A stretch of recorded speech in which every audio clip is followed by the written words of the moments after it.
Yeah, just to tie up one thread, one theme again. I mean, this is me patching up now a tangent, not at least the main thesis. Thank goodness. But so I mean, the problem with America's structure, therefore, is that essentially they decided to politicize morality, to force the populace to be involved in politics. I mean, I say that I'm kind of anthropomorphizing the legal and political structure in America when I say that that it was intended to do that. But that's what it does in effect. Is that in some sense morality belongs to the collective, no longer to the individual. Uh, so long as people keep on unless people keep on voting for people who live up to classically liberal ideals and keep the political lines drawn so that people don't cross them, which essentially those lines have been crossed. That's been a slow erosion, and I would argue that that is because the legal structure was not firm enough. The constitutional order in America was not, and in some sense, the Civil War is actually an example of this because there is something to be said about the lack of states' rights and in some sense the 14th Amendment and how history has played out in America has shown that the legal structure it doesn't hold enough water. And in some sense, that's what happens when you use the legal structure in a society in order to bolster, if I might be blunt, the revolutionary claim, the original American Revolution against Britain. Essentially, America bastardized its legal structure and tradition in order to justify and to validate its, I don't want to be too harsh or something like that because it's not as if the revolutionary people didn't have a point in their rebellion. But the revolution itself uh, was not perfect, and in some sense, it would have been more honest if they set up their own American monarchy or something like that. Because frankly, what they did in structural terms is they ended up whoring out their legal tradition in order to create good political rhetoric.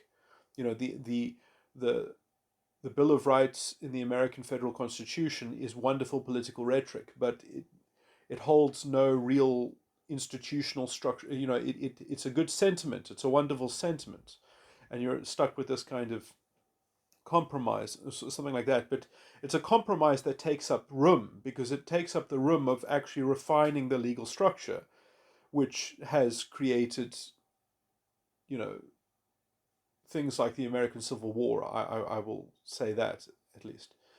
So which can't put the pieces back together. I would say I do think that. Anyway, I'm just repeating myself now, but the point is uh,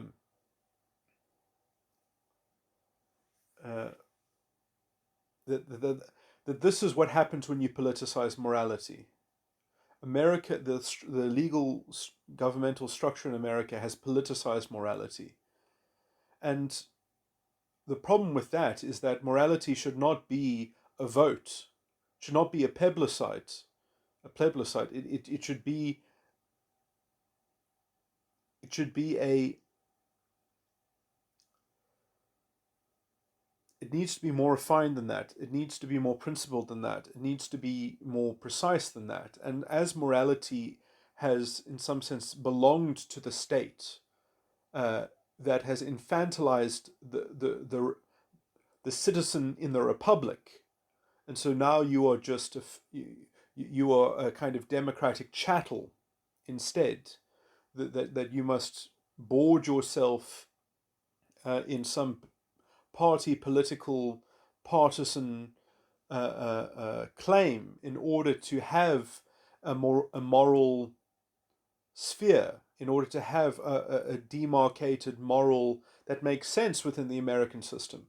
It's unfucking civilized. It's the rule of man. It's not the rule of law. And this has seeped into the culture, and this is why moral norms in America, I think, are it is a poison, I will say. Like it's not as if people in other countries are any better or something like that. And I mean, I guess, I haven't surveyed individually each country in the world, but continental Europe is fucked in the same way because it was fucked up by Napoleon. It doesn't, continental European legal structures are bullshit. They are utter trash. Okay. Um, Britain is probably the best sort of legal tradition, and a lot of it is somewhat, the structure is embedded in the culture, and it's not entirely true to say that Britain has an unwritten constitution, but it but the legal compromise and such is an unwritten, the democratic sort of uh, remit is a choreographed cultural living sort of constitution in some sense, which is very strange and historically peculiar, and it's not really reproducible. And I would argue that the only country that has actually legitimately had the rule of law is my country, South Africa, because of the Roman Dutch substantive law that was received by the Dutch. It was essentially uh, all the bits of Roman law which does not comport with the Christian um, sort of moral norms and the mores of society have been thrown out. And then it was perfected essentially by a proper constitution and a Bill of Rights. Uh, um, Obviously, now the problem with the South African situation is the supreme institutionalized corruption in which the judiciary itself have used racialist ideology and identity politics to reinterpret the Constitution, reinterpret a non racialist document that is explicitly non racialist with their disgusting racialist, proto fascist bullshit and blah, blah, blah, all that sort of stuff. And essentially, the journalism and all the noxious pseudo intellectualism in the academy and things like that. All these people that should be in jail for constitutional damages that have entrenched this disgusting proto-fascist bullshit. So we suffer from the institutionalized corruption, which I will say perhaps we have inherited from America in some sense, because this is an American constitutional crisis. Um, which is what happens when you politicize morality, whereas politics was not the keeper of morality in South Africa. The judiciary was the keeper of the normative values and the stricture and the structures.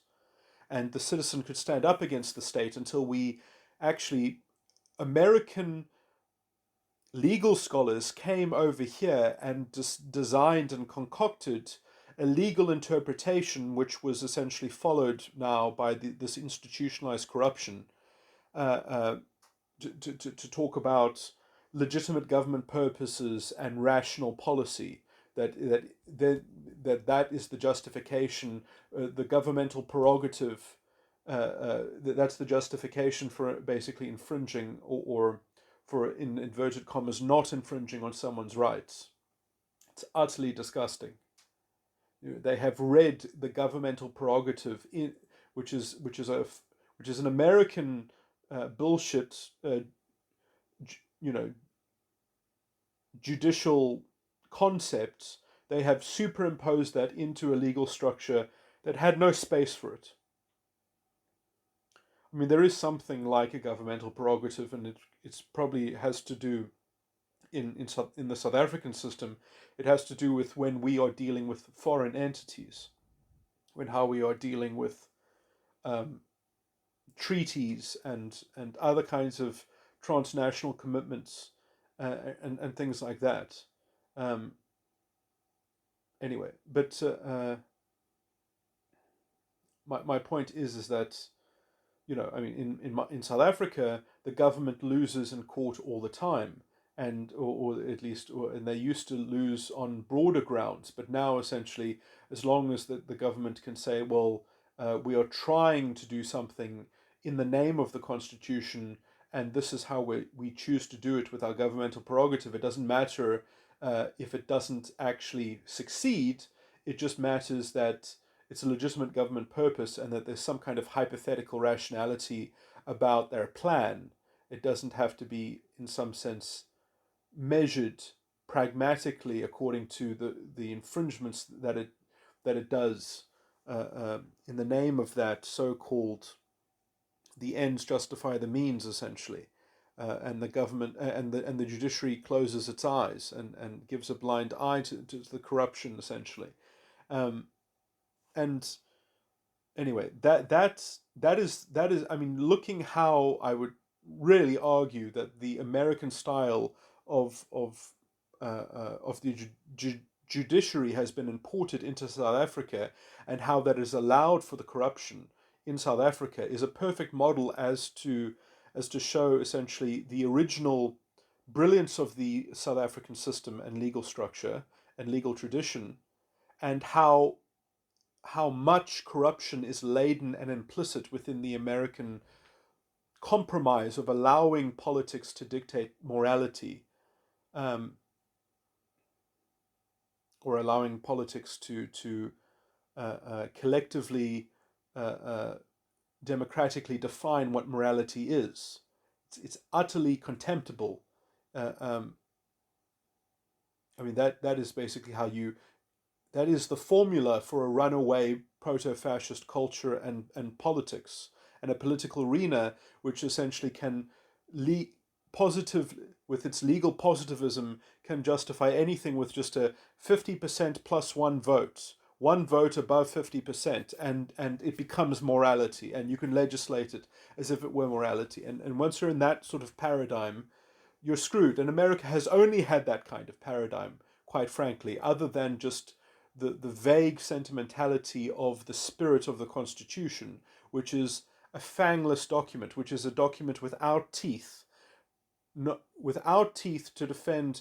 I mean, in some sense, in as much as a line in the sand can be regarded as some kind of protection, because in some sense, well, you have to give some definition to the line in the sand. You have to give it some effect, and so perhaps it's given some sporadic, expression, some sporadic, in some sense it's but in some sense it's the last line of defense, and the first line of defense is that you have to kind of actually, you can't expect the judiciary to actually safeguard your rights. You have to protect them at the ballot box, which quite frankly means that the republic is for naught. The republic holds no real integrity at all. It's just a dream that you have to protect yourself at the ballot box or something else. So this is completely, this is uncivilized. I'll just say that. And I understand that perhaps, well, this is what keeps politics in America alive. But it's a melodrama, and it's ripe for endless cycles of corruption and subversion or something like that. I mean, it's a never-ending drama, essentially. Um, and it has seeped into the culture in America. It's seeped into the people. I mean, I'm generalizing slightly, um, but this is a moral poison. In as much as I mean, I don't want to be nasty and stereotype and things like that, but in as much as people find the French attitude contemptible and conceited, because that's the kind of insulated sort of project, the kind of, well, just buy into this buy sell your soul and join the barge, join the boat ride, get on board, and because now we've already sold our souls in some sense. We've already and you have to kind of, the payment to get on board is this broad concession that you make, that essentially, well, we have to make the best of this particular, well, politics is morality. Now, I'm not going to argue that that isn't one way of doing it or something like that, but I mean, it's the idea that you're going to turn morality into a public food fight is fucking disgusting. And in some sense, where is the sovereign individual in that mess? Where is the sovereign citizen? Where is the integrity of the citizen? I mean, yes, we have to comport ourselves within some general framework, otherwise, that uh, but generally, without some classical liberal scope of freedom for the individual, I mean, the only thing that should be perhaps uh, uh, I mean, it's something, the original common law, you see how prescriptive it was, um, in almost a punitive way in terms of bringing sanctions against those like, I mean, housebreaking was punishable by death. I mean, you see how things have reshaped. The idea that to trespass and break into someone's uh, household or homestead or whatever, that kind of breach, that kind of violence to the public uh, uh, peace, that kind of breach of the peace, in terms of the.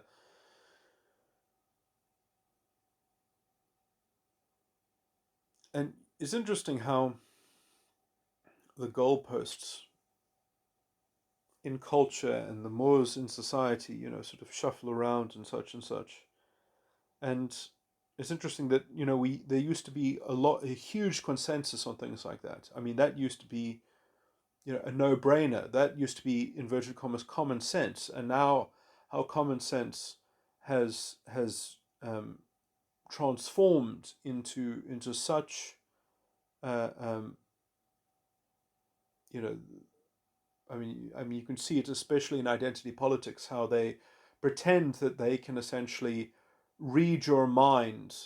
They can penetrate your soul and judge you from the inside out because they've got this pristine paradigm. Um, this counterfactual alternative as to how you could be presenting yourself. There's this sort of this right to second guess and this right to import this alien context that's not introduced in any kind of dignified way. It's this assumed right to project sort of indignity on others. Um, how all of this has been normalized. Uh, um, I mean, I do think that this has something to do with even the personalities of people who, the kinds of experts that got to cozy up to the governmental prerogative and tell them nice things and give them the excuse and the mountains of paper that justify why you can spray chemicals on people in the 1950s, because that's what the experts said was a good idea at the time. There's uh, because all you need in America is essentially is a political stamp of approval and an expert sort of backing up some kind of factual, um, whatever the science is at the time. Uh, Between that rock and a hard place, you can sort of, who knows where you'll end up.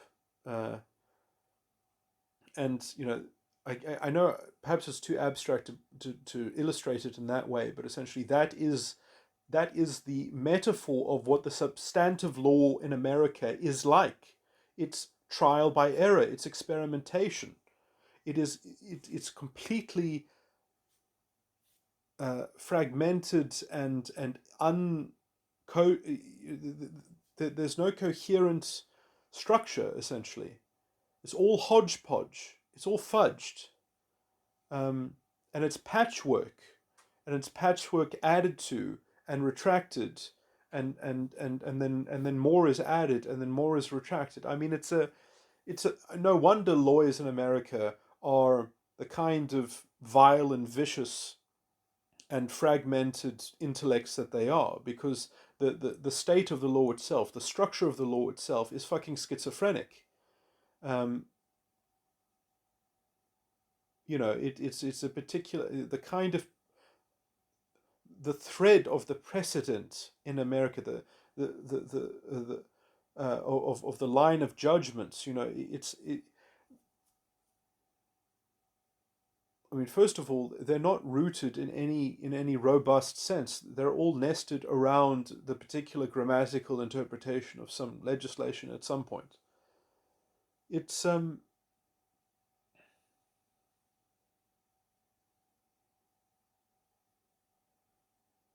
you know, I would love to say, just just look at perhaps a simpler subject like criminal law. Just look at criminal law in the Roman Dutch substantive law in South Africa, and look at criminal law in other countries, or look at uh, civil law is so broad and has many subjects in it. So, at least criminal law is generally seen as almost half the law, because half of it is civil and half of it is criminal.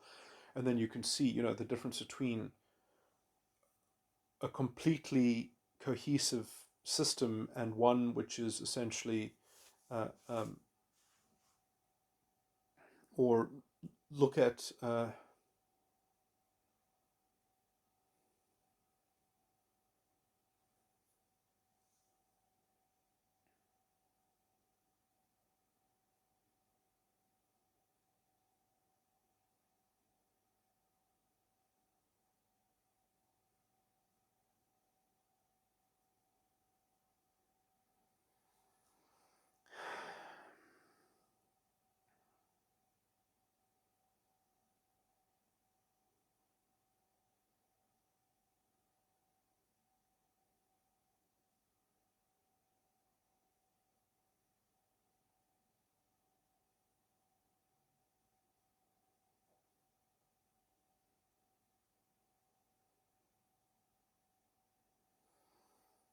anyway. um,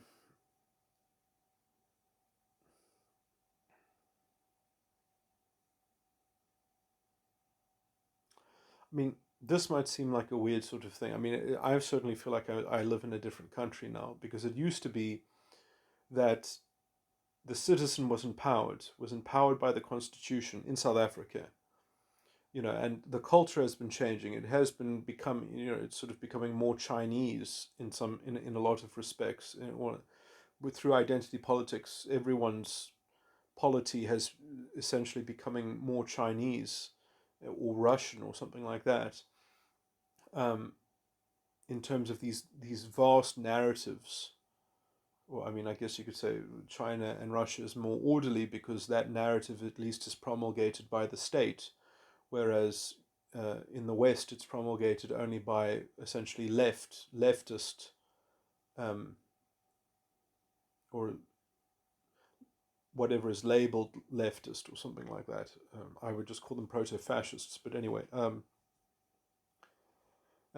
obviously the big corporations love them because it's so easy to virtue signal within this oxymoronical, contradictory, bullshit um, ideology, which in some senses is sort of self-refuting on such a high level, and leads to all these sorts of paradoxes, and which then it recycles as ammunition.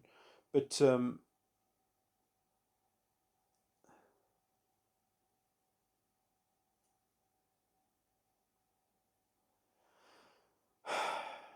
that so what was my point? I was just wanting to say that, yeah, this is what you have when you make politics morality. Um, you have essentially the Napoleonic corruption, and you look at how the Napoleonic law codes, which were considered to be such a revolution because then everyone had the same impersonal structure, and yes, it had very stupid things in it, and it was slowly refined and worked out or whatever, and at least then there was some parity, there was some that that law wasn't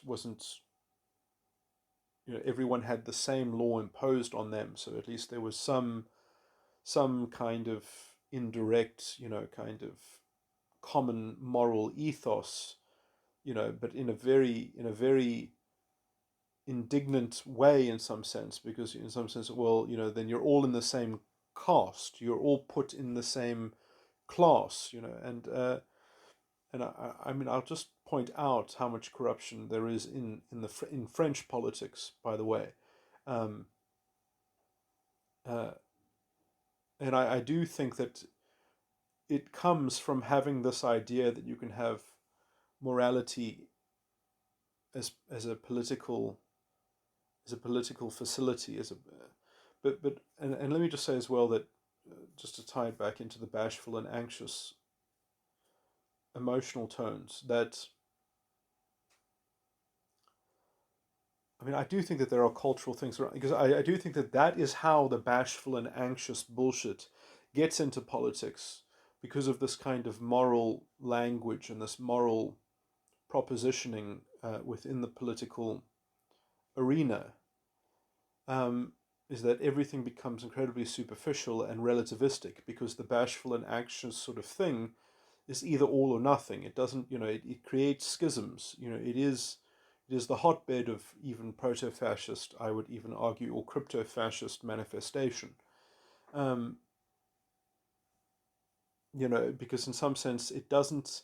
It's always centered around some kind of sacred cow. Um, and I'll just say as well that it's interesting, because I do think that, I don't mean this in a derogatory way, but that there are some religions and there are some cultures that have tried to make peace with this beast, that have tried to tame it. And I do think that as a model, then we can look at these different ways of taming this beast, because it does have to be tamed. You do have to do something with it. And I would argue that Islam found a way to cage this beast, that they found a way to say, well, here, this is the law, and you can't argue with it. So you can't corrupt it, because you're not allowed to try to interpret it rationally. The core values in Islamic law is that you metaphorically extrapolate the law. You don't rationalize about it. You can't reason about it. You're actually not allowed to. And that was there to preserve it against, I would argue, it being. Ironically, I don't know if it can actually even accomplish that, because then perhaps then it just kind of, how would you even know if the original law was conserved or not, or something like that? You just have to sort of hope and go along for the ride anyway. So it kind of forces everyone to be in the same boat, and therefore you're not even getting into the paradigm of this kind of schism, but you are perhaps, who knows to what degree you are being a part of it, or something like that. You're just kind of, you might have your individual opinion and thoughts about it, but it doesn't. You can't install those thoughts into public life, because you would be breaking the religion in some sense. Well, it's an interesting thing to look at, but in some sense, I do think that might be the function of Islam. In some sense, is to model something uh, that is an important thing to be cognizant of.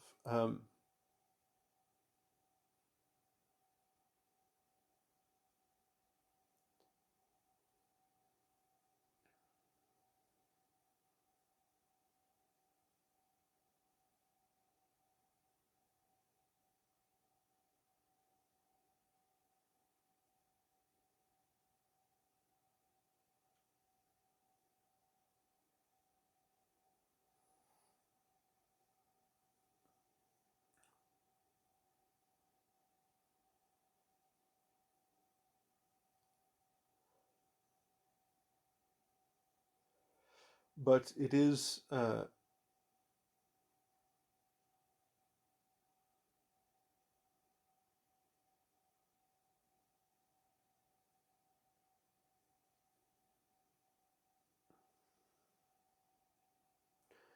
I would say that there is something about traditional Islamic society, or to even call it that, uh,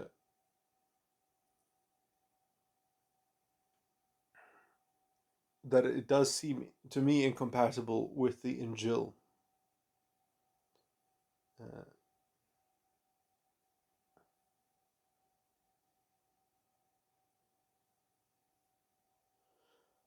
and I know, I mean, I find certain contradictions.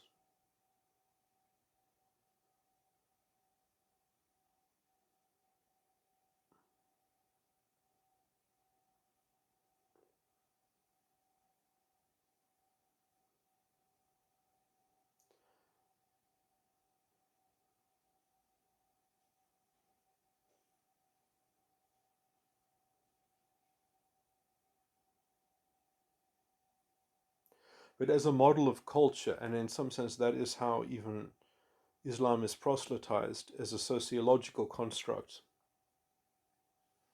I see it as perhaps being repurposable as but it would have to be internally restructured. Um,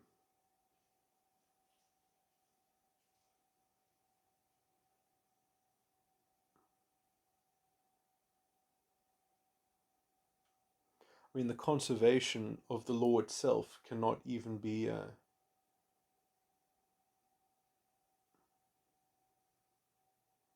mean, there are all these sort of weird things. Technically, I would argue that to be a scholar in Islam is already puts you in a weird sort of category of apostate. I mean, you have to watch what you say publicly, but privately, um, I mean, is it not theoretical, experimental theology?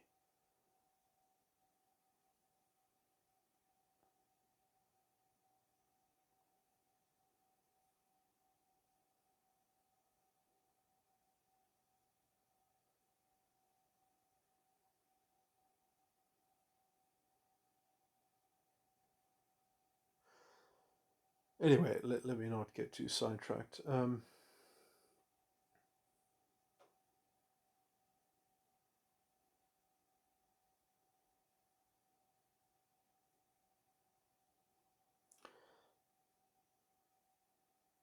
But I mean, it is a strange thing because I mean, aren't all scholars that cannot agree with each other, are they not apostates to each other?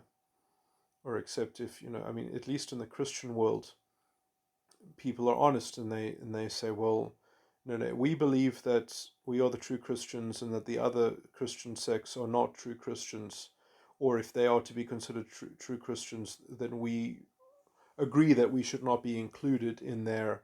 Uh, if they are elected, or if they are said hypothetically, if they are correct, then we agree that then that would make us incorrect because we do not agree with them. And at least in that kind of demarcation, there is a much more, let's say, serious inquiry as to seeking the truth. Um,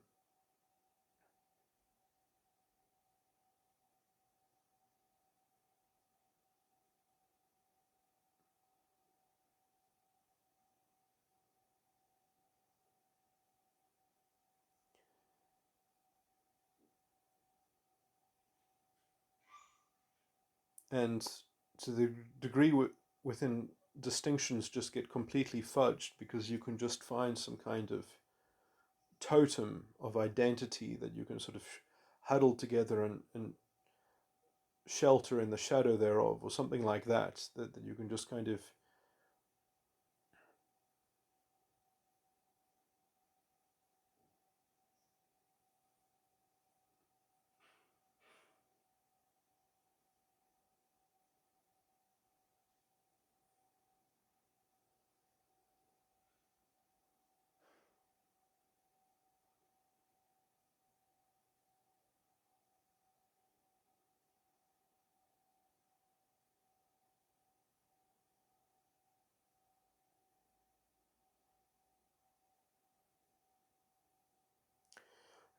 It's I mean, I guess I'm in some sense I'm just trying to create more and more commentary around bashfulness and anxiousness, uh, anxious and the bashful emotional tones, because the anxious and bashful emotional tones are really trying to either negate or to pin down like a fundamental reality that must be regarded as concrete and sacrosanct, and that cannot be invalidated. It's almost like a kind of it's a.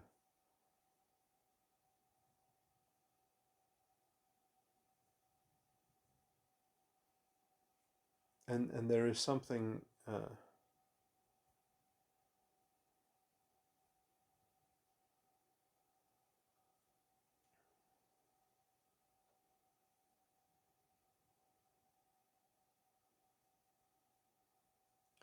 It's an interesting sort of that pretense becomes reality, safeguarded by bashful or anxious emotional tones, that you fake it until you make it, or sort of uh, get people to give it to you on credit before it's true, and then it becomes true because people have already acclimatized themselves and you've passed it off, or something like that. But it has this quality of being able to enter, in some sense, it is in some sense the reconciliation with some level of duplicity. I would even argue that there is a fundamental sort of duplicity with, in terms of the the reality and the pretense, or the reality and the desired um, concatenation.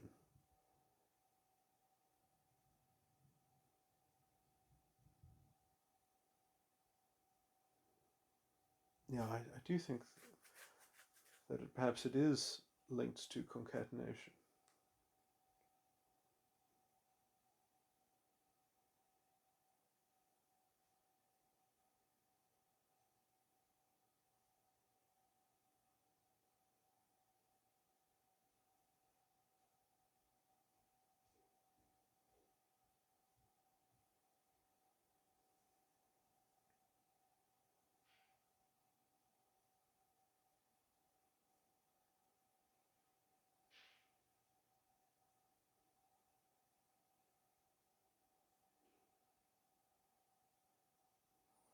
It's interesting. I wonder if that is something deeply imbued within the Rajasic character.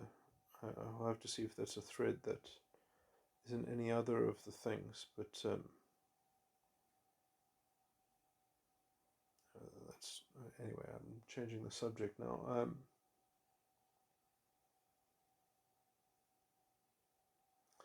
But the thing is that concatenation will always be a kind of a private, symbolic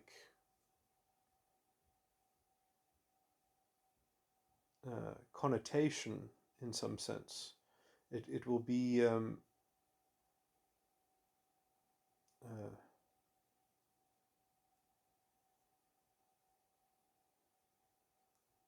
idiosyncratic.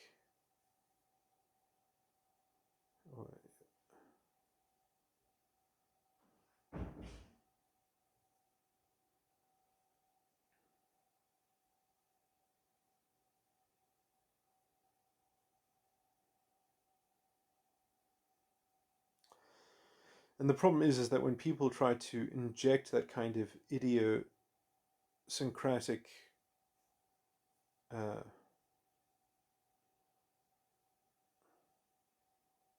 sentimentality into the public sphere, but also not just into the public sphere, but into the public sphere, into moral subjects, as moral subject matter.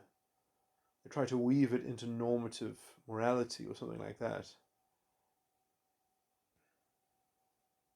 You see, the prophet was given leave to do this because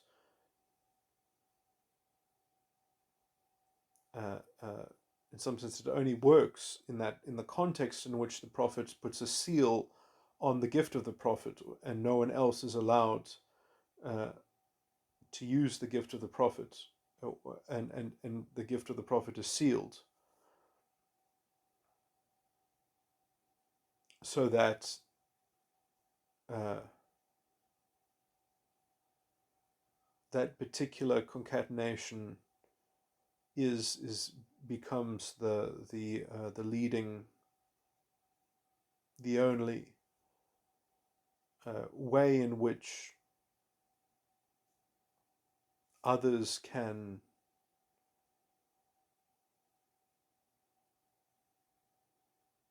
link up their own. In some sense, it is like a proto-cultural model of the kingdom, in some sense, in the way that I was saying that people who have these emotional tones, they need they need to see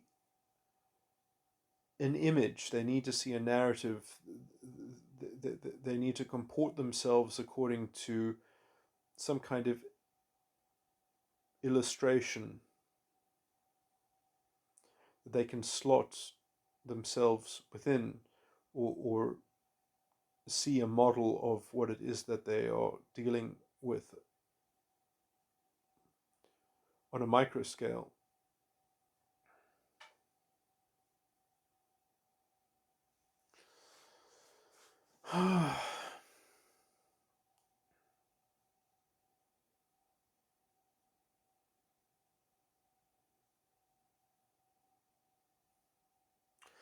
I should just actually point out some things that, in some sense, when I say anxious and bashful,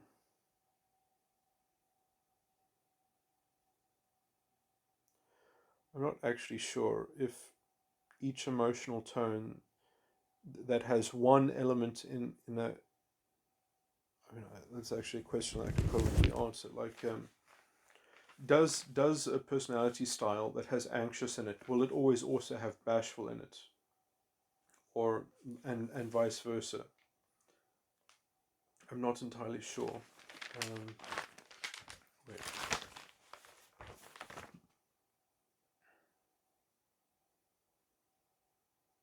No. Okay. The answer to that question is no. So it can just have one and not the other. Okay. Well, that's interesting.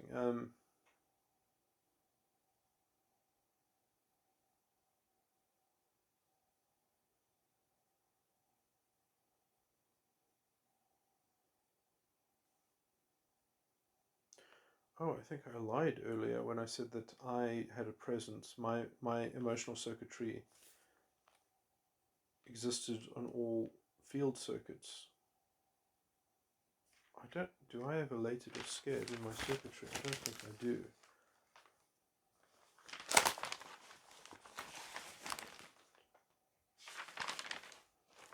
This is embarrassing. Contradicting the strange claims that I make.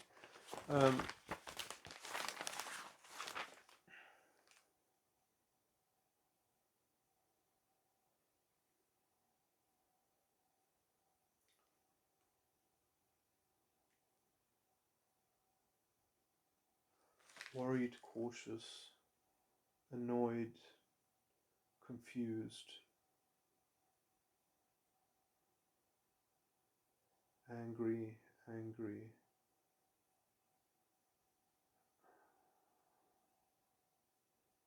annoyed, confused,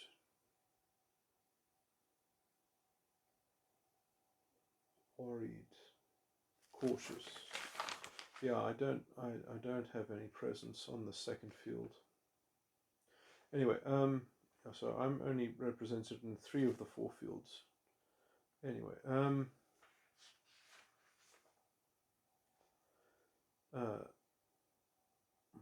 okay, sorry, just to finish the point that I was making is that,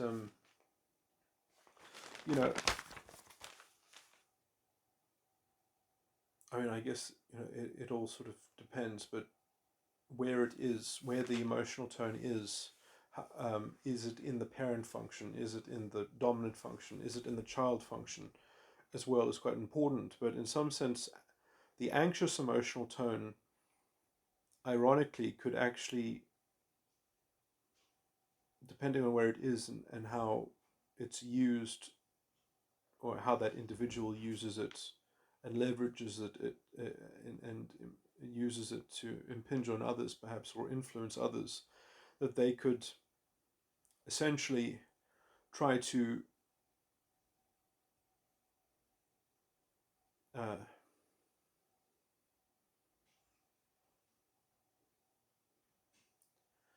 mean, there are lots of dynamics which I'm kind of half speculating about while I'm talking about this, which is quite, but essentially, what I see happening is that if someone doesn't want to indulge in their own chain of cognition, their own chain of emotional tone functioning, in some sense, this is what holds people in a sense of arrested development as well.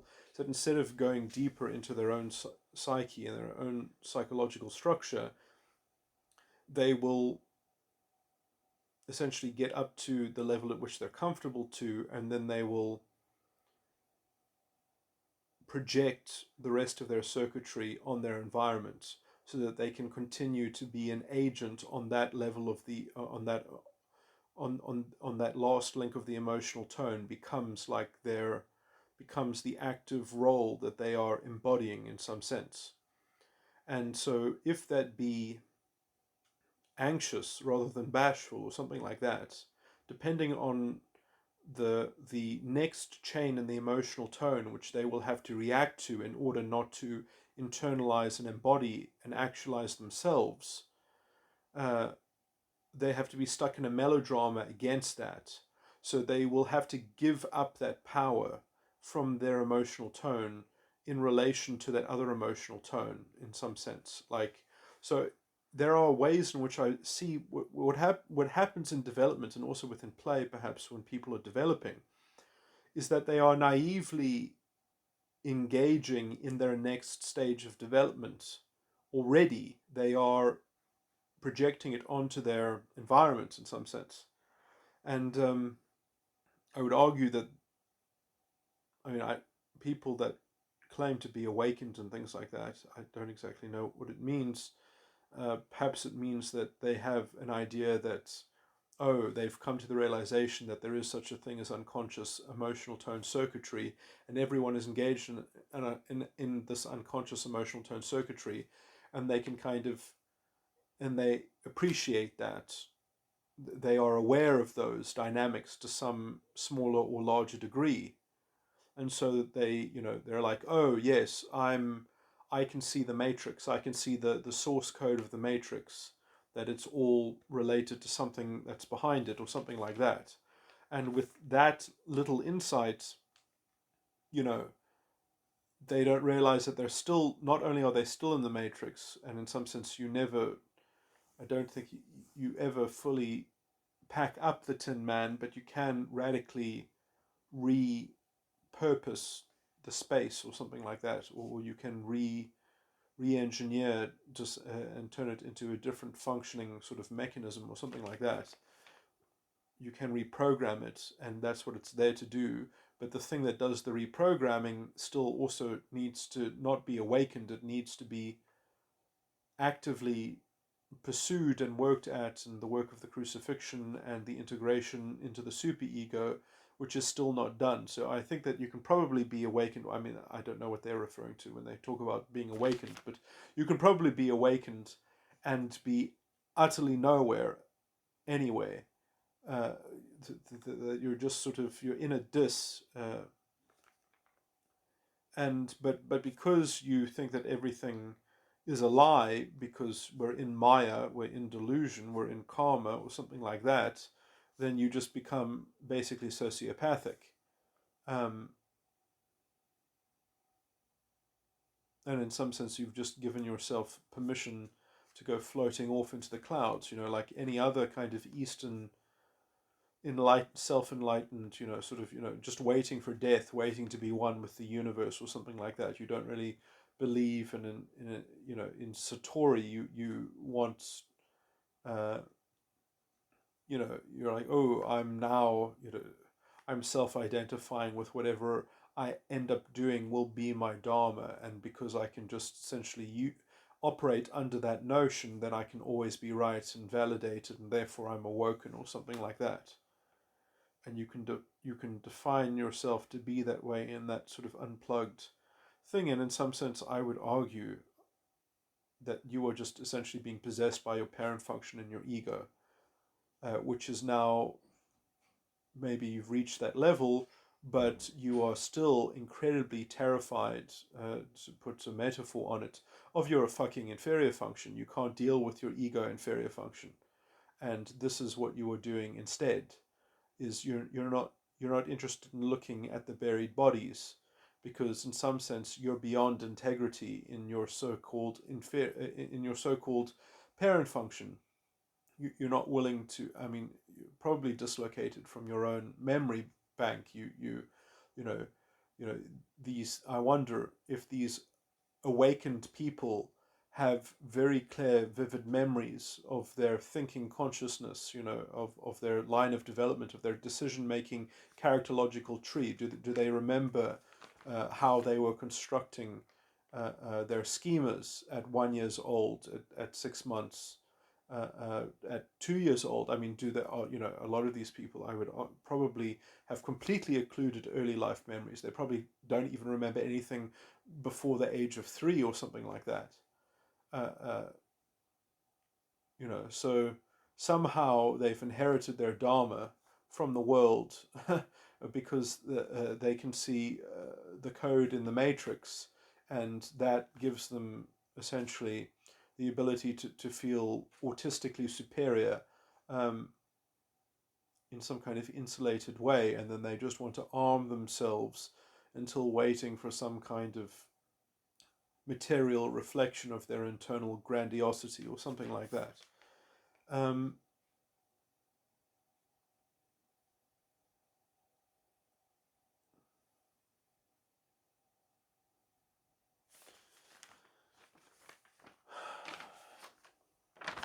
okay, so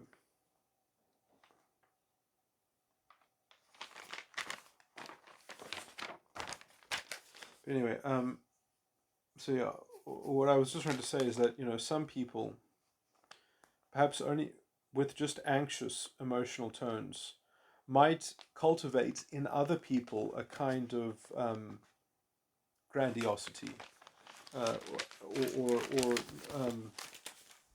not just a kind of grandiosity, but I'm specifically trying to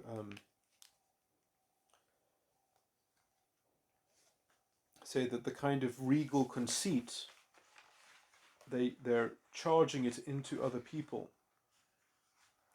using this kind of totemic bank of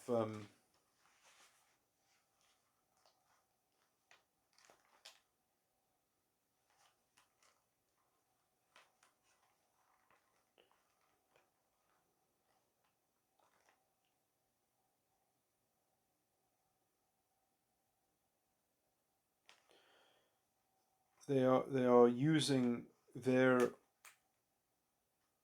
insulated private kingdom, their insulated bashful narrative that uh, gives them this kind of schismatic power of conceit. Um,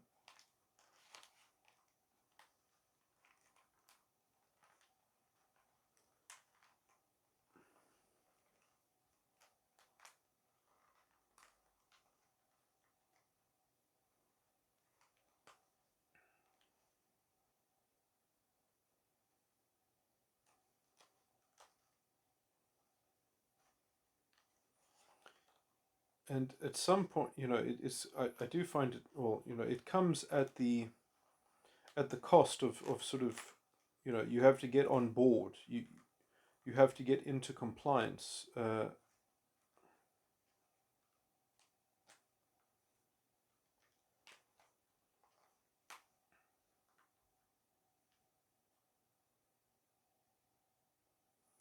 It's sort of like how the Amish shun people, the Amish. When you don't conform, you get shunned as or I mean not I mean it's a probably it's like a judicial sort of judgment against you, um,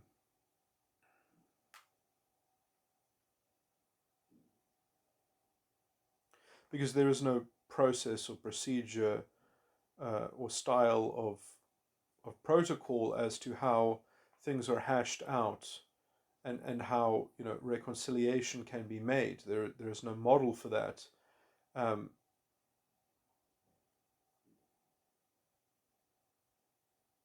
there's just simply, are you out or in? Are you within the constellation of this totem, of this identity, of this sort of rubric of the kingdom? Uh, and in some sense, it's not willing uh, to open itself up, to have its narrative transparently, um,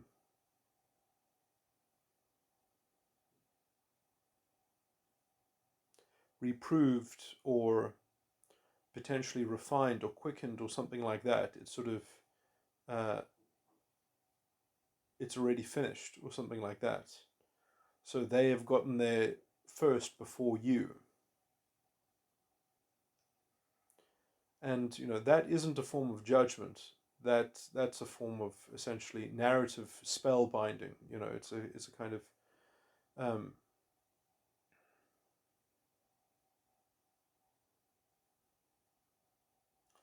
and I think all the traditions of the Druids and the uh, pagans and things like that. I mean, essentially, that's how all that kind of uh, magic and witchcraft, or whatever I would say, is probably also. But anyway,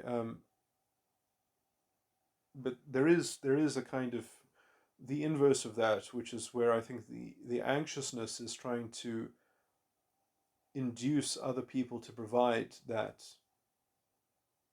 form of predicate or something like that. It's almost like a magnetic induction into inspiring somebody else to generate the electrical signal or something like that. And in some sense, this is also, to a large extent, I think, the way in which what stereotypically the feminine manipulation, is of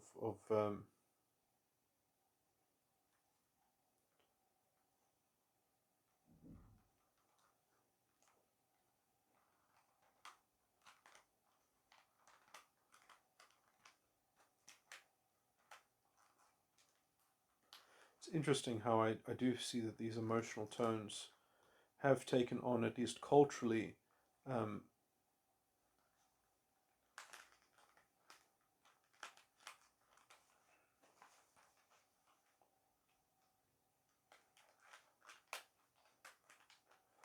uh,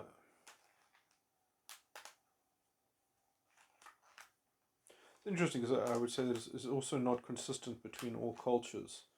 That on some of these metrics are different, are assigned differently, between these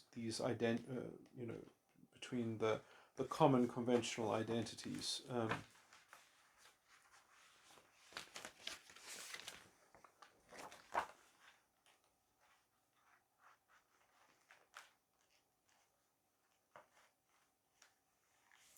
But in some sense, that's just a kind of conventional, generalized map, low resolution map, that people always have to have those sorts of things. I mean, there always were individuals that, I mean, there always has been variety within our groups and our species, in which individuals had incredible freedom to construct their identity out of a palette, and in some sense that's also necessary because you know personality style, although is although perhaps somewhat constrained in its spectrum of presentation or manifestation in terms of um,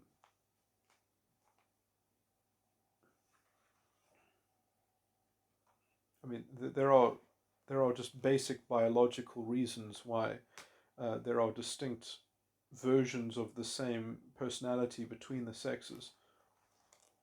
Um,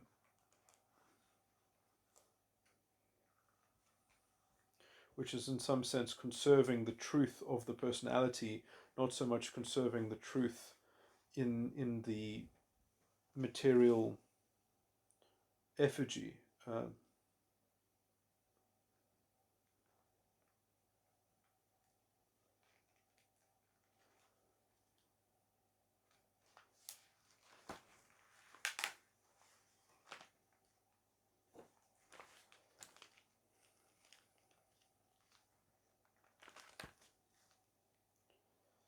Anyway,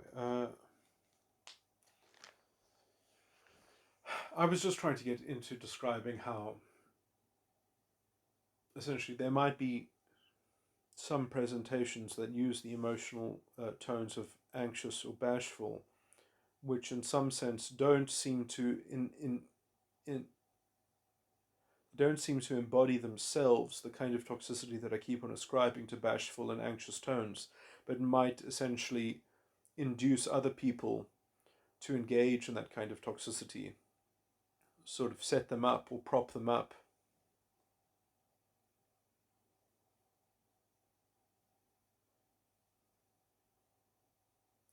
And that inductive mode itself might also just be a kind of a certain way of pitching one's emotional circuitry and tone, which is generally regarded as is typecast as kind of sex stereotypes or something like that, and that might just be because the one is more subtle than the other, and obviously in some sense for almost evolutionary reasons would make sense why women would be more subtle than men, because then essentially men can do all the risky experimental expression and women can just sort of uh, if everything goes well, they can say that they were on board, and if everything goes bad, they can say that they were holding their tongue. Sort of whichever interpretation is more advantageous in some sense, and men then have to shoulder the burden of accountability in some sense, which and men are biologically the kind of vessel onto which you would want to apply more selective pressure against, because they are disposable essentially, because sperm is cheap and eggs are expensive, uh, essentially, like that. Essentially sexual success for a man, the upshot, the opportunity for sexual success for a man from an evolutionary point of view is much higher than it is for a woman. If a woman For a woman to be evolutionary successful, and I'm talking in the purely biological sense, how many children can a woman have? Compared to how many children a man could father. There's no comparison. I can't be too general because there are some women uh, who probably capable of having a lot of children, and that in terms of the scale of the species, on average, women have been more successful than men uh, in terms of evolutionary success. You can just look at that in terms of the ancestry. Is that most men that have ever lived within our species have left no descendants, whereas the majority of women have left descendants. So in terms of who is the in terms of who is using who, it's really up for argument. Um,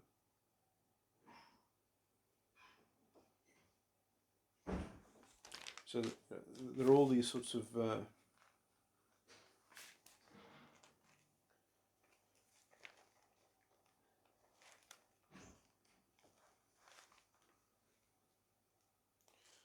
that men, although they have more opportunity for success, have also more scope and how do I say that? That basically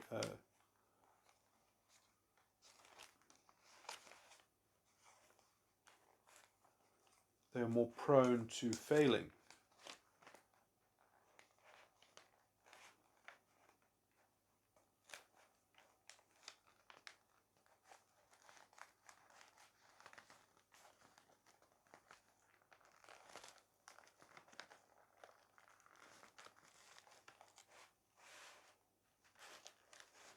And so it's interesting that men have had a much more dynamic and interesting and precarious evolutionary space within to operate. And that level of sophistication has left its mark, I would argue. and it simply hasn't left its mark on the female. Uh,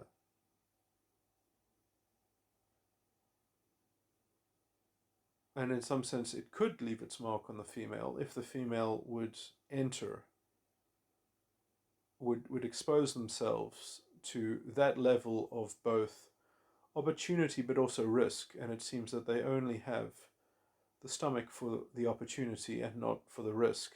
Um, and we are dealing with the cultural aftermath of that kind of hypocrisy and inconsistency. And you might also argue a certain sense of blind, uh, close-minded, selectively uh, cherry-picked, points of view and orientation that are entrenched and bolstered, into the worst kind of. Anyway, but it's interesting. I mean, it's not as if men don't. There aren't some men who essentially aren't very effeminate, who aren't. Um,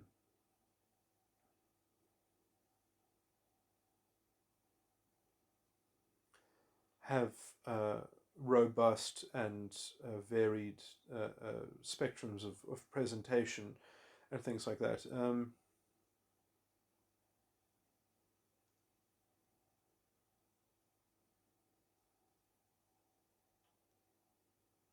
It's not as if there aren't men who don't have personalities that involve anxious and bashful emotional tones. Um, I would say generally in well-functioning societies, these men are uh, considered with, at least in some well-functioning institutions, some level of scrutiny, or they are tempered by some overarching sort of integrity function, if I can just broadly say something like that, to stop their influence from polluting and involuting structural things into some kind of disgusting folklore narrative uh, that makes everything so much more vivid and personalized. But uh, uh, you know, I do actually think that that ends up with foot binding. You know, people forget that when we ended the age of pixies and goblins and whatever else, we also got rid of a lot of bullshit like Chinese foot binding and other such.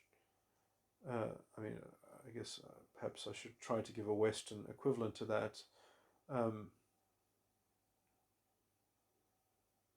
but the kind of the oppression of the sentiment, the oppression of the obviously when sentiment is merely displaced by another sentiment, that doesn't give you much liberation. Um, anyway.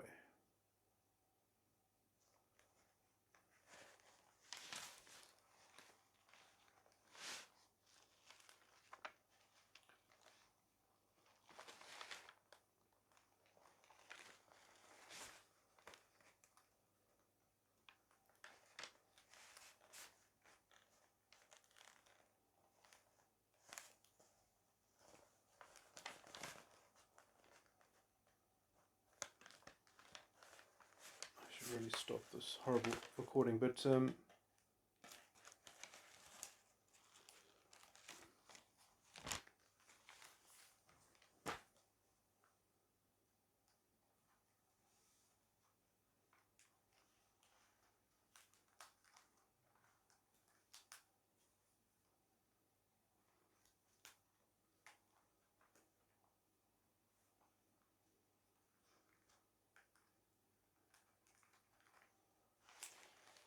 I'll fix this binder. Anyway, okay, so what was the point that I was making? It's just that I really am prattling on too much. The main thesis of this addendum was merely to say that America has this politics of morality. Other cultures, other religions. I do think that the place that it should be is within the law, and obviously the law can't make itself in some sense. It does need some kind of moral initiator. Well, I mean, even the Roman Dutch law itself is cognizant of taking readings of the social mores, the morality in society as it stands on the ground, in order to temper certain measurements within the objective criteria. The mores of society is often a criteria in many elements of even criminal law, in terms of many different things, weighing certain things.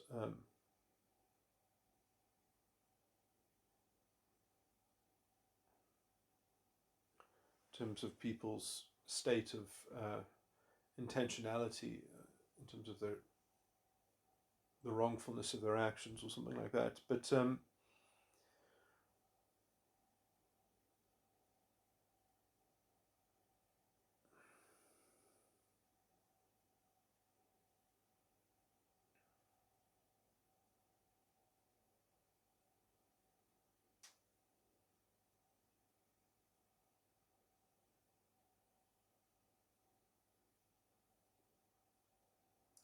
Yeah, I do think that the correct place for the illustration that keeps the cohesive thread within society from unbinding and unraveling and falling apart is the law. And then that law can't just be an arbitrary facet of the rule of man and promulgated by men. It has to be somewhat permanent. It has to be principled enough that it can sort of stand by itself. And that doesn't mean that policy can't be made in order to try to create or craft, to help the law by crafting legal tests. But the structured principle of the law and the substance of the law should already be there, uh, and it can be filtered or magnified or translated into policy that is meant to be a reflection of it, but that at least in principle the law is complete.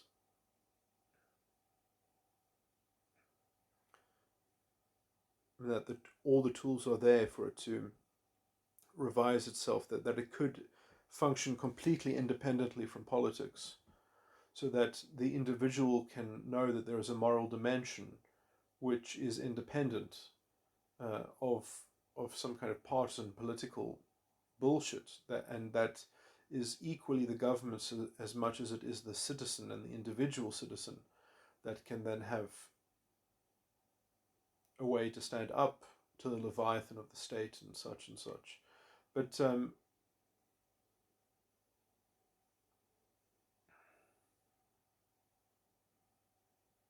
and also in finding real resolution in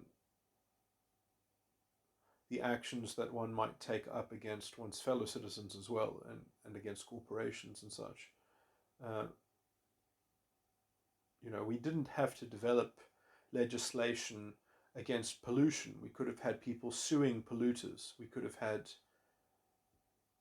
could have been very simple judicial, in some sense, if this was policed the through the legal structure, it would probably be much more reliable than it being essentially done through.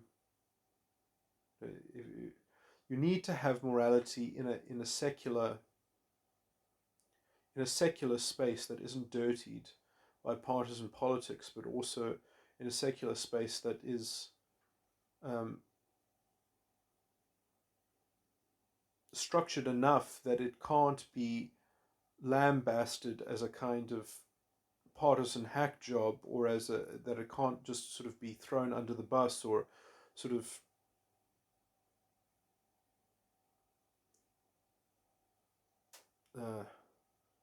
I want to say, like, fragmented And you know, because I mean the kinds of tricks that you can play into the American system is just, you know, it's just a joke, and in some sense that's built into the structure of it, and it's never going to fix itself. Anyway, I've gone on far too long, but in some sense I do think that this has allowed for morality, the play of morality, to infect the political in a very in a very uh,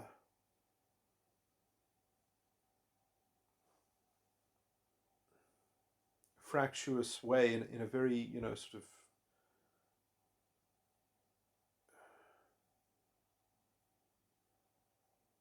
I can't think of the words, you know, it's allowed a disingenuous form of politics that ostensibly attains towards having a moral purport in it, and that essentially is a form of propaganda, which is a kind of endless act, which is necessitated by the system itself. And so politicians are always trying to couch their platform in a kind of in a moral dimension, which is quite frankly this never-ending charade of morally bankrupt politics. And in some sense, you know, you're always fighting the last battle. It's always the snake oil that's going to cure the last hangover from the last guy's snake oil. And that is the kind of perpetual charade which the American system is in some sense designed to produce and perform. And it's a kind of intractable bullshit, and the idea that that is the only way, that there is no alternative. I mean, South Africa in the 90s, the promise of a just society, a society that was built on a constitution that was a space-age constitution that has only now fallen into disrepair because of the institutionalized corruption and the overt bad faith of the judiciary and the politicians that needed it to be corrupted in order to facilitate purloining the state, and you know, the overt looting and the fascist land grabbing and all these sorts of things. So you know, South Africa is a historically mired case in some sense, because it just so happened that the Revolutionary Party was a bunch of thieves, which I mean, in some sense, I mean, it didn't happen all at once necessarily. I mean, in some sense, it was the removal of Thabo Mbeki that really was the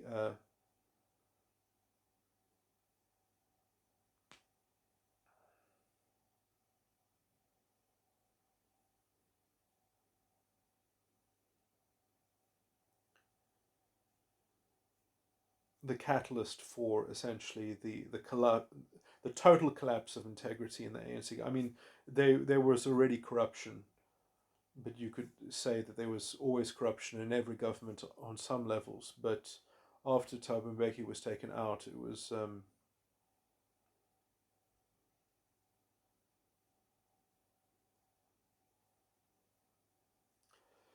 it used to be that probably that there was people needed to provide good government, and then there was corruption on the side. After Thabo Mbeki was taken out, there was no thought given to actually having a hopeful outlook. It was all just based on corruption. It was like every other third world backwater banana republic, essentially. I mean, after Thabo Mbeki was taken out, South Africa basically de facto became a banana republic, and it is still a banana republic uh, since as it was in the Zuma administration. Uh, in everything but the lip service and the journalism, essentially, that tries to disguise the fact. But in some sense, they are part of the functioning of the banana republic, because they have no accountability, they have no integrity themselves. They're journalistic mandate, essentially, and most of journalism is owned by the ruling party because they spend at least some portion of their spoil on controlling the messaging, and which is easy to do with identity politics. I mean, you couldn't ask for a better cultural malaise and sort of inebriation other than identity politics. It is the perfect companion to unaccountable and corrupt government. Um,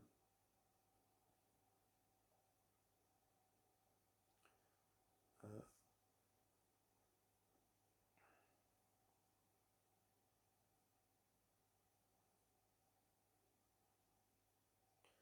it's kind of like demoralization on steroids, giving every excuse to centralized power to be more irresponsible and to scapegoat the consequences. Anyway, let me not rant on and on and on.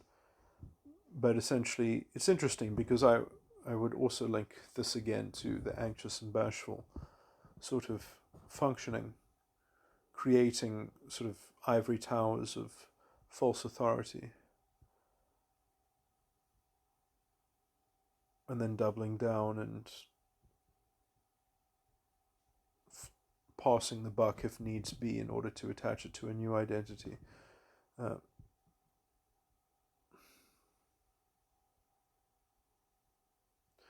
Maybe I'm conflating too many things here. But there is something I do think that is kind of duplicitous about that anxious and bashfulness, because it's something like the wish versus the reality, and the leveraging of a pretense, and the construction and maintenance of a pretense in order to ensure something or guarantee something. It has kinds of the means are justified by the ends, sort of built into it.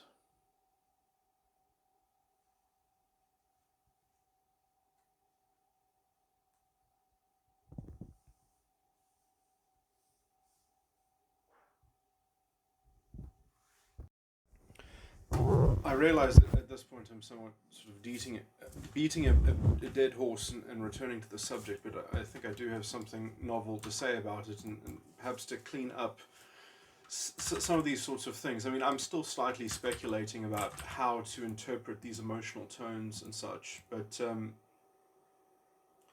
especially in concert with one another. But I do feel somewhat. Uh, I'm not embarrassed. Well, I mean, I often speak about how embarrassing this is would be to someone listening to this. But somehow I feel confident in what is technically speculation. But yeah, so I mean, if you look at what I've been saying about this first field of emotional tones that has these anxious, bashful, angry, confused, and I think for Tamas it's sad and lonely. Um, Within those six emotional tones, the reason why I am vilifying bashful and anxious, I would say, and this perhaps systematizes what I'm saying much better and puts it in context, because it's not as if bashful and anxious tones don't have their proper place, perhaps. But essentially, I mean, I've complained that the angry and confused tones are somewhat subverted by anxious and bashful because they kind of go deeper, they go over its head. Um, but the problematic feature that I'm registering, which again might be a kind of partisan complaint, because my emotional tones and my false ego complex involve angry and confused tones. And therefore, it would make sense that when I encounter bashful and anxious tones in the world, that they are like a impenetrable bulwark, or they're kind of like an opaque, entrenched position. But I don't think I'm not just airing my opinion on my own right, or in on behalf of my own point of view. I do think that these, I mean, and again, all tones might have their own pitfalls, might have their own moral hazards and such. But let me just say that essentially angry and confused tones involve the 10th dimension of psychological reality, extroverted thinking, which I have given the name trust. So anxious and bashful are hitting on exuberance and instinct, the SI, the introverted sensing of the 15th dimension, and the extroverted feeling of the first dimension. But they are, or at least bashful is, because this is a sort of technical thing, but anyway, technically I believe that only one of the secondary tones, so like angry is a positive emotional tone in the sense that it doesn't occlude or negate or displace another cognitive function. It leads another cognitive function. Whereas confused negates a cognitive function, and in the same for bashful. And because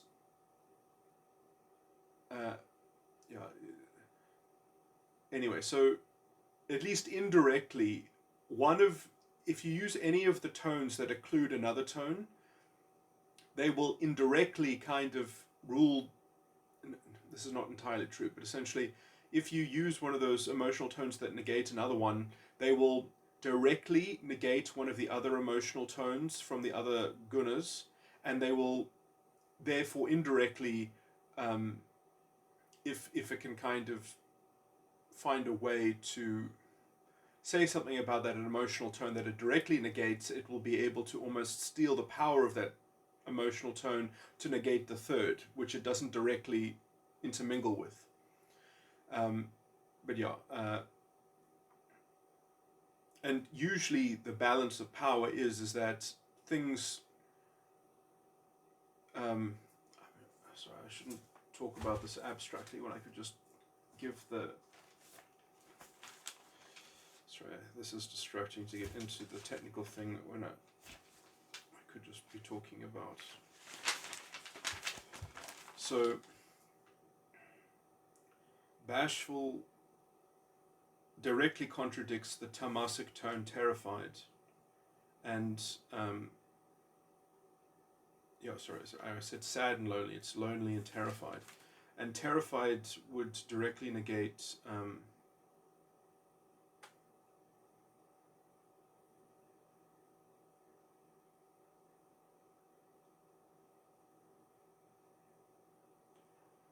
The sattvaic tone confused, and the sattvaic tone confused would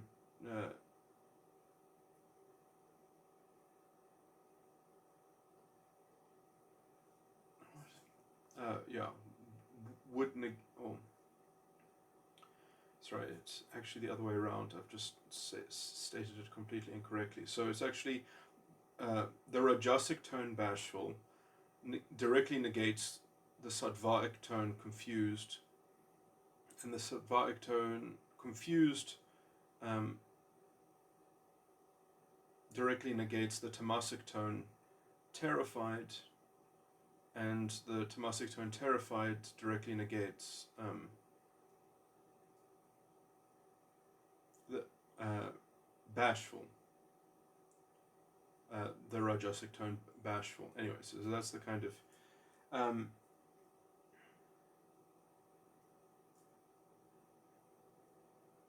and so it's interesting that I guess you can get into a kind of entrenched position if you can somehow see your emotional tone as being entrenched and allied with another emotional tone to bully up against the third, I guess.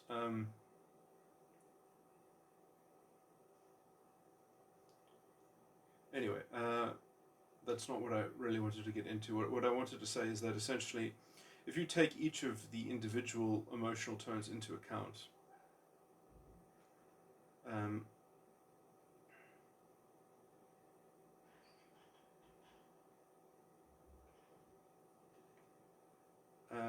you can sort of track that what each of them sort of symbolize and mean and things like that. I think that you can roughly say that the purpose of anxious and bashfulness is actually to avoid something like the gift of the elder, of modeling things within a TE extroverted thinking model. It keeps things private. It keeps things, in some sense it's like, well, no, I want to have my cake and eat it, or I want to have, maybe in the liberal political kind of setup, that would be like the boundary between the private and the public. And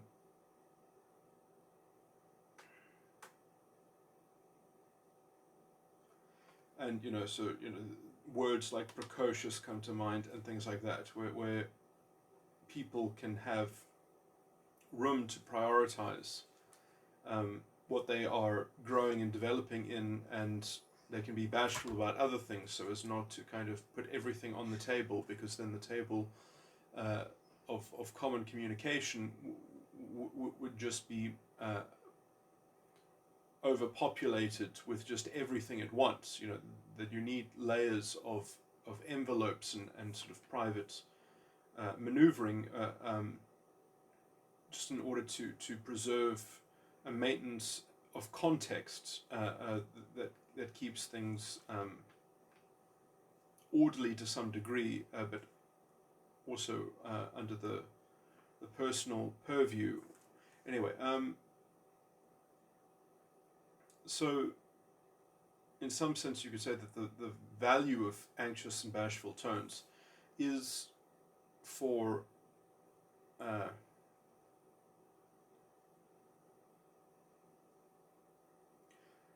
to privately administer to some set of affairs beyond the purview of the gift of the elder, or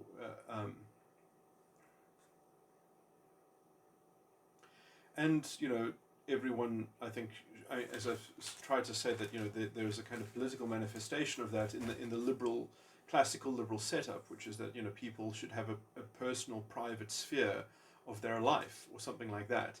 Now the problem is that when this becomes a banner, when this becomes actually a private, where something that is meant to, in some sense, operate a private sanctum and demarcate a private sanctum, is instead used as a kind of, as a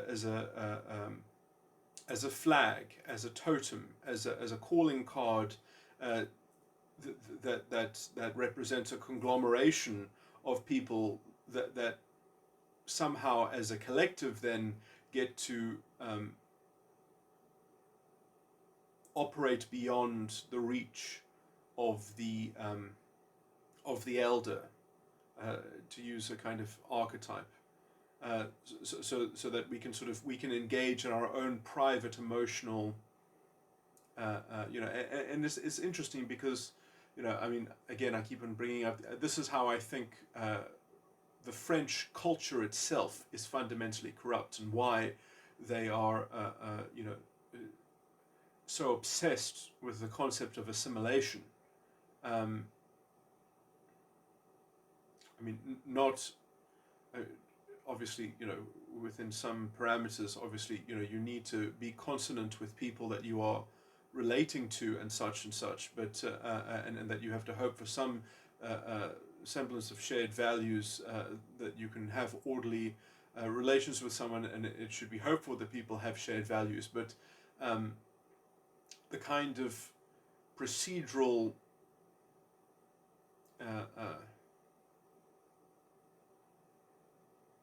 shortcuts, but also the inherent corruption that gets masked and disguised when you indulge in that kind of sentimentality in this kind of public, strange kind of, I don't have quite the words to articulate it that well, or to illustrate it, but there's this kind of, there is this huge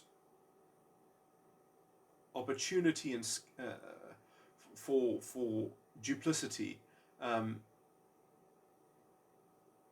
which is in some sense the very nature of maintaining segmented spheres of a private and a public, but when essentially that is turned into a public effigy, a collective avatar some kind of identity, sort of consciousness or politics, um, in which there is this corrosion and conflation between public and private. Um,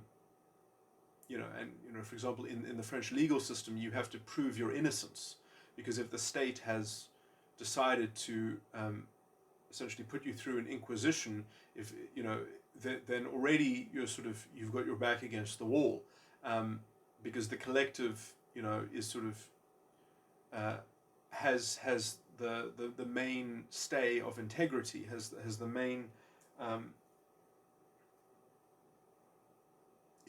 it's got almost this kind of Hobbesian pact going on within it.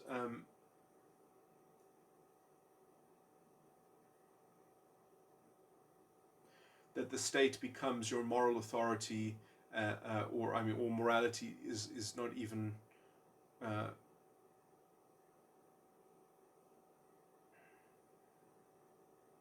de facto the state is your father, essentially.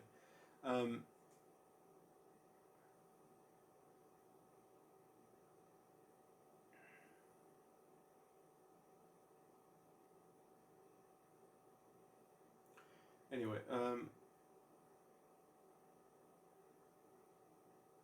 and in some sense, that distinction can be lost if you use the anxious and bashful tones as the pervasive ethos, as the default, and in some sense the highest, and the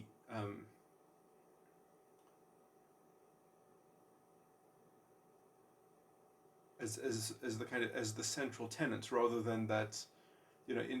I do think that the classical liberal setup is much more sophisticated and nuanced, where it kind of gets to have both. But in some sense, the default, the thing that is shared within culture and within the ethos, and also in the structure of the law, is essentially is that we don't respect that anxious and bashful. We respect it by either not looking into it and not hearing from it. So, but if it wants to bring its voice and have its voice be made, then it has to answer questions. So you can't have it both ways. You either testify or you don't testify, and you hold your tongue.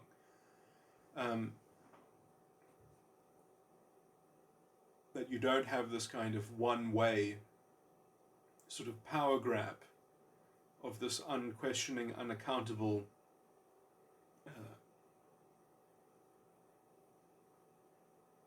sort of emotional tone that by its very nature obviates the elder, the gift of the elder, the extroverted thinking of the 10th dimension of psychological reality. Or anyway, so I do think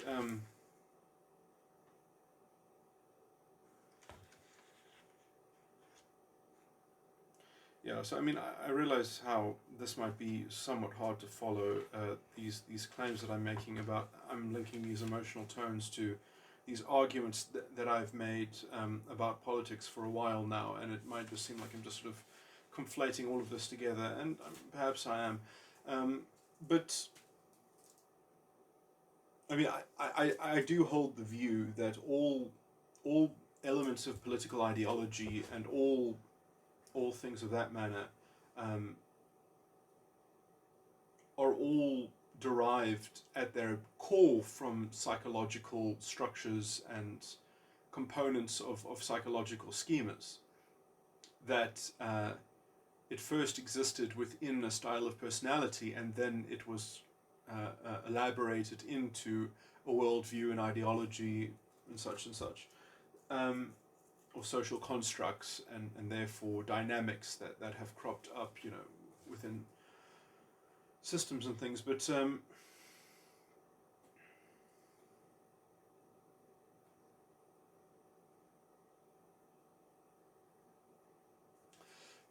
I just want to, this is a completely separate point, but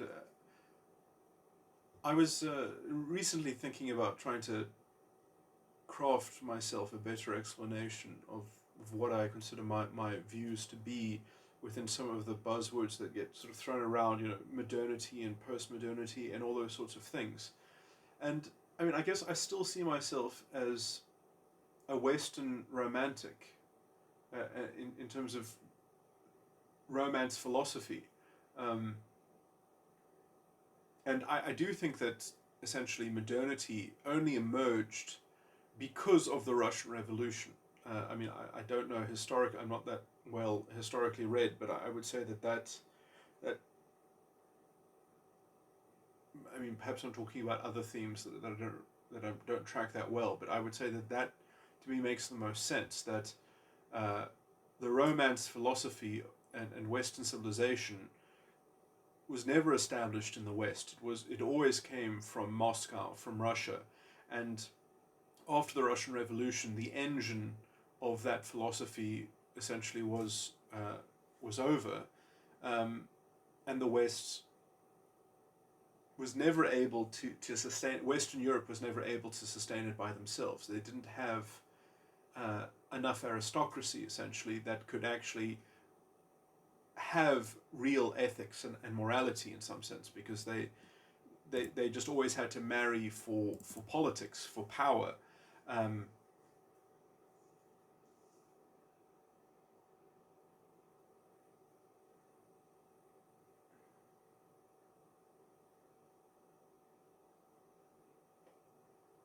so, what to say? But yeah, that I would say modernity probably emerged in Western Europe as a substitute for the mimicry that the higher classes and aristocracy. I mean, were always essentially imitators of Russian, uh, the Russian court and the Russian um, cultural influence. Uh, and that was surely because of number as well. I mean, people don't realize, but essentially, the Russian there were 1,000 princes and princesses in Russia. That was more than all of Europe, or there was more than the rest of Europe combined.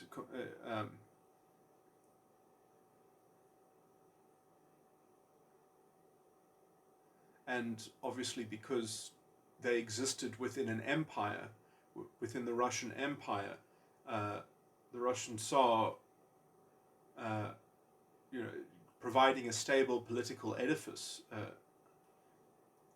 These 1,000 princes and princesses could marry for love. Could marry, they could actually have a kind of, and they had a big enough pool of people from which to marry from, that they could actually be human beings to one another, not just political um, or financial uh, uh, you know marriages of convenience.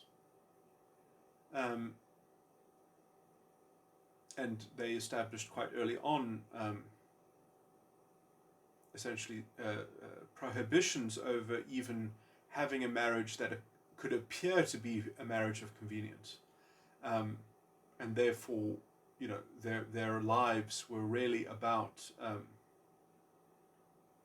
the finer things, uh, essentially, and some kind of quest for understanding things about the human condition, which is really what the Romance sort of thing was all about. And essentially, when that was de facto finished by the Russian Revolution, um, the imitators in Western Europe just simply had to come up with a new religion, essentially. Um, and so I don't quite believe in the orthodox interpretation that we have been spiraling ever since the rationalism of the Renaissance has been a slow sort of hollowing out and such and such. I don't follow that. Um, it has been that Western civilization has been in a deep um, depression ever since the Russian Revolution, um, but also because essentially that was the end of the Russian aristocracy, uh, was the uh, implosion uh, of, in some sense, I mean, it's what also, in some sense, justified um, as much is the kind of the feudal sovereign, sort of project, or the divine right of kings and all the, I mean, as kind of as egregious as it was, it did have its virtues, it did have its merits, in terms of it wasn't just a naked power, a game of subjugation and dominance. It did actually have a positive project that justified itself, and that basically evaporated.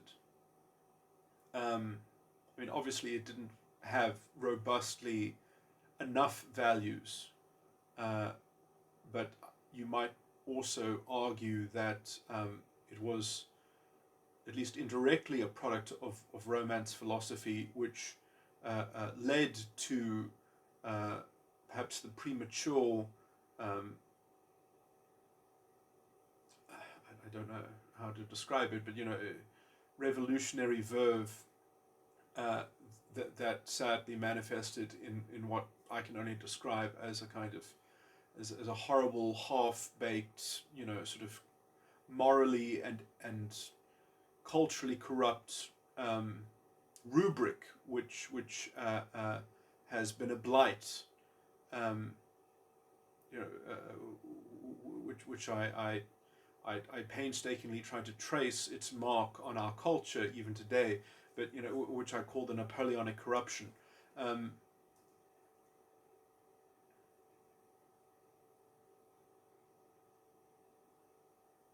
and it's interesting because I do think that this is what actually makes part of the American spirit so animate.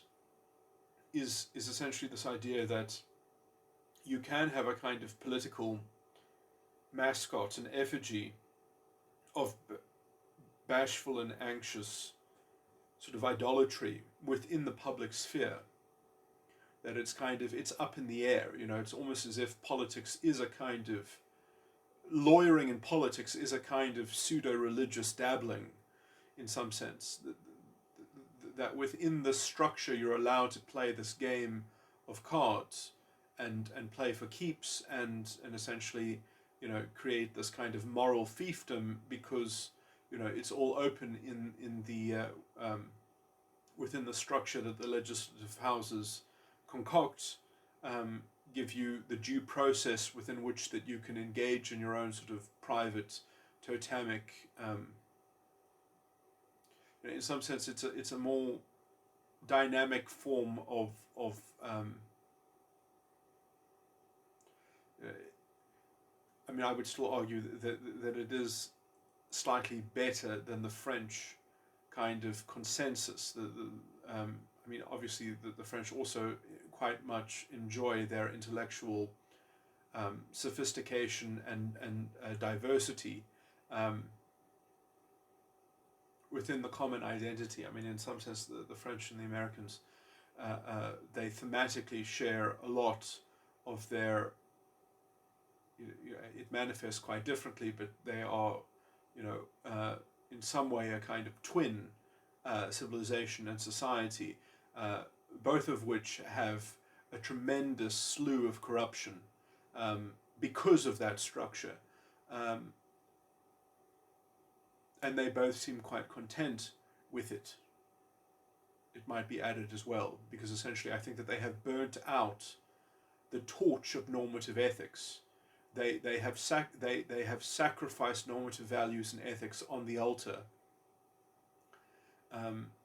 of their political legal structures.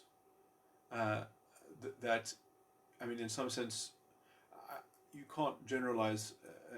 But when I say that, I'm trying to illustrate something about the structure. Obviously, individuals within those societies can realize just how amoral their structure is, but essentially the lack of integrity for the citizen, that the republic is such a sham, essentially, that the structure of the republic is so fundamentally weak and hollow, and that the rights of the citizen are so fundamentally non-justiciable and void for vagueness and without proper remedy. Um, because merely if a judge can say that there's a legitimate government purpose and it's rational, then the right can be regarded as not being infringed or some bullshit like that. Um, the point being that that the substantive law is not complete in principle. It's not finished in principle. It's open to repeal and being amended and repromulgated and altered. It is a creature of statute, the substantive law in America. Um, it's in a process of trial and error, and because it's in that process of trial and error, there is no sort of normative benchmark. It's all sort of up in the air, and it's up to you to kind of fight over it through the ballot box. And the citizen of the republic is essentially there to be uh,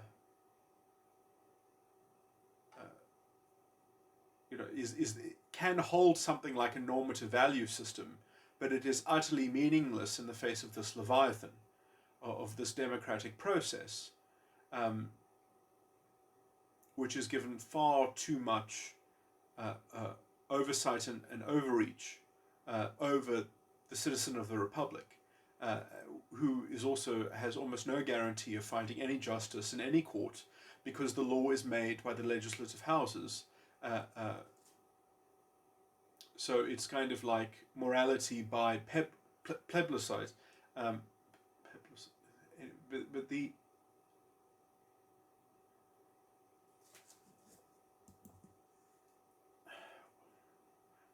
what's the main point here? The main point here is that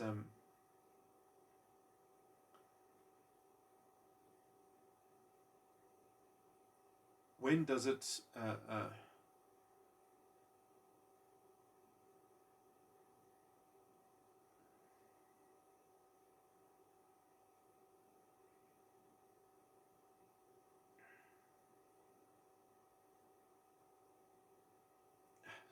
lost in my own illustration that I forgot the point that I'm making is that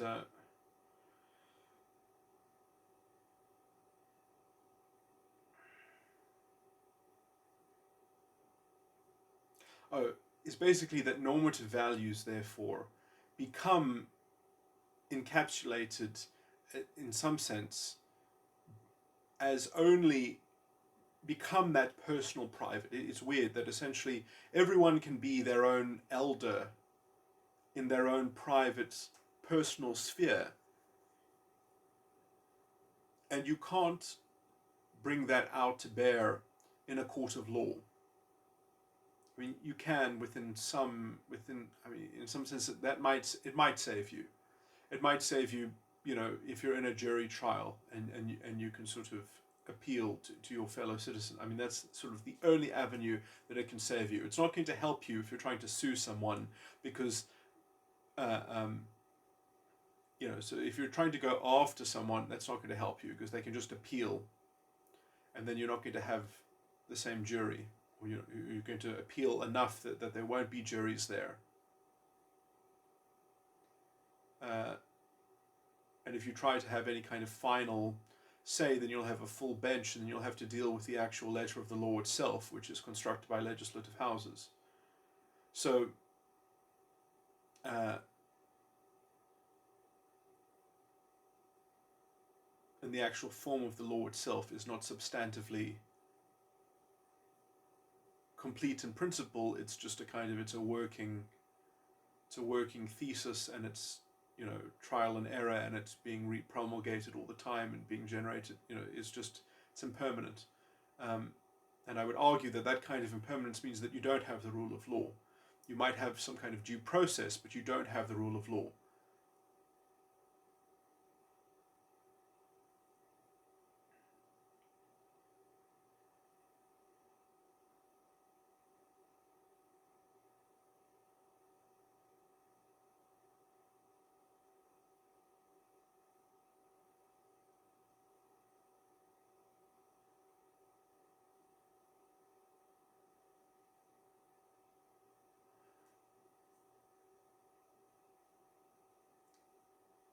And yeah, that essentially means that because the law itself doesn't have that trust built into it, it doesn't have that kind of permanence of trust. That trust is a kind of has a kind of procedural translation, or trust is supposedly only ensured by some kind of procedural process, and or substituted for by some kind of procedural process, and uh, your personal and your view of trust, and your extroverted thinking just becomes confined to a kind of, well, that's your personal point of view, and that's not the structure of the law, and you have to get in with the program of the structure of the law. And it's not that the law has to justify its structure substantively in principle, and that you have to align your extroverted thinking and your trust in accordance with those principles, because there are no definitive principles in the American legal system, other than something like due process, which is not a substantive principle. That's a procedural fairness thing. It's not a substantive fairness thing.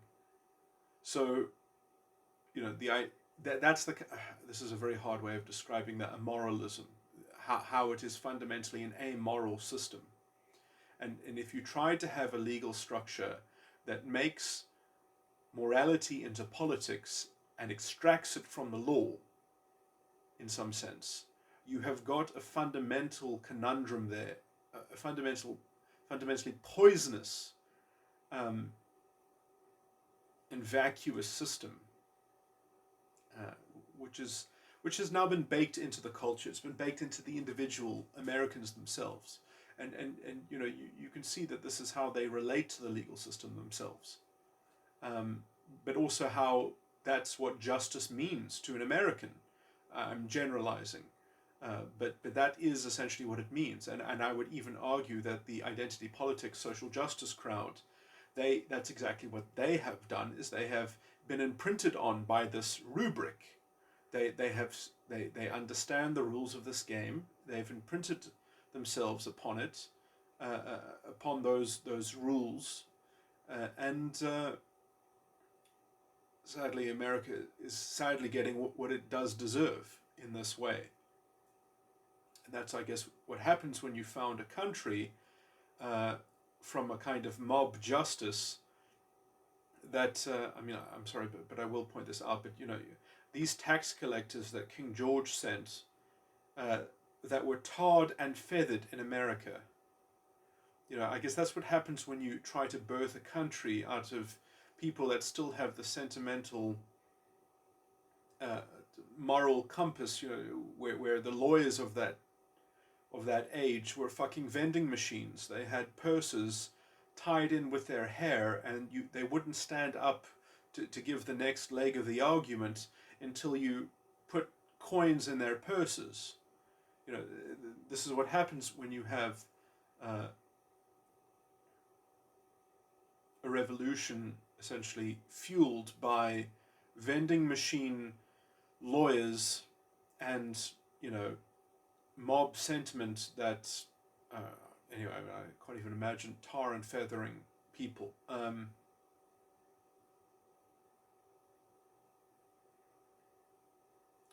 Anyway,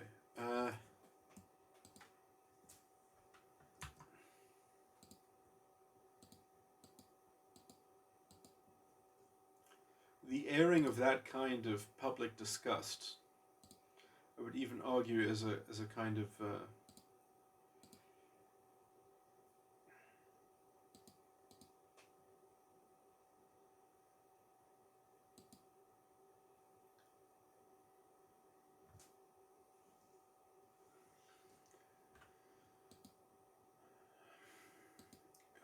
understand. This seems like it's quite.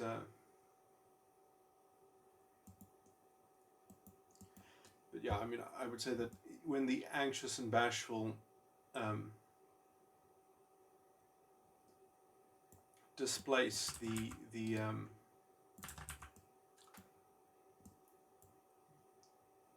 confused tone, then they kind of gain access to being able to kind of indirectly lord over the angry. Anyway,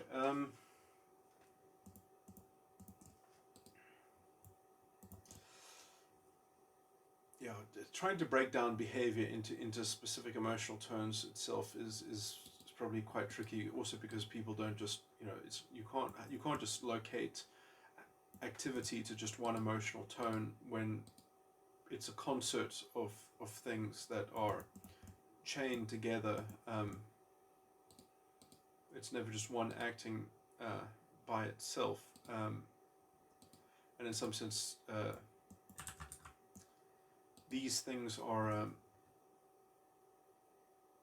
don't even denote actual content. Because whether you're bashful or anxious about something that is yourself or is something else, is an actual object or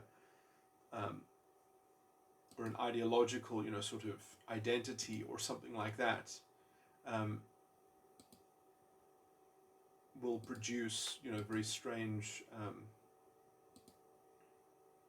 Because, in some sense, everything that you're doing is not. Is a weird kind of translation or transcription, because essentially you are focused in this contemplative realm of conceptualization, being anxious or bashful about that, and then the only way that gets sort of translated into reality is by saying, okay, well, these actions have this import, have this significance on this ideological setup.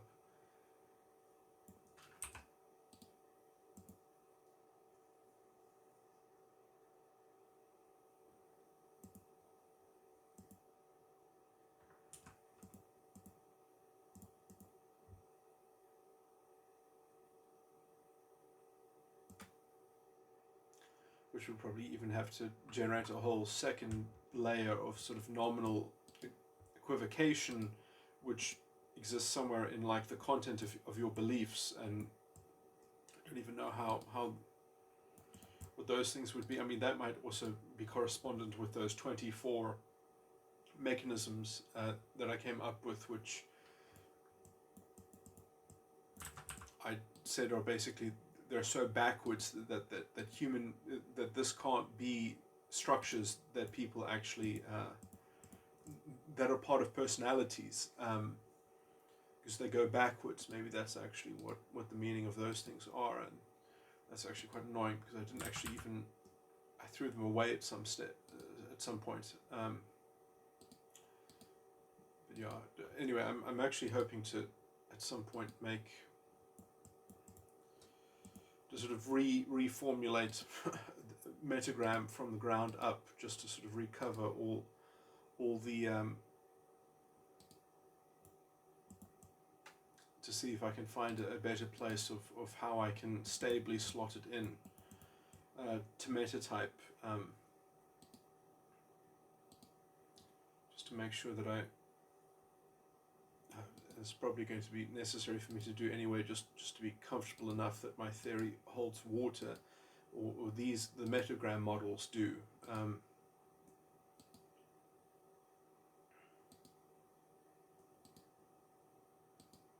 mean, in some sense, it just as a complete independent sort of thing, I think it could be. Maybe I should just stop trying to overlay them, and then still refine both of them, and then after a time work out if I can try to integrate them yet again.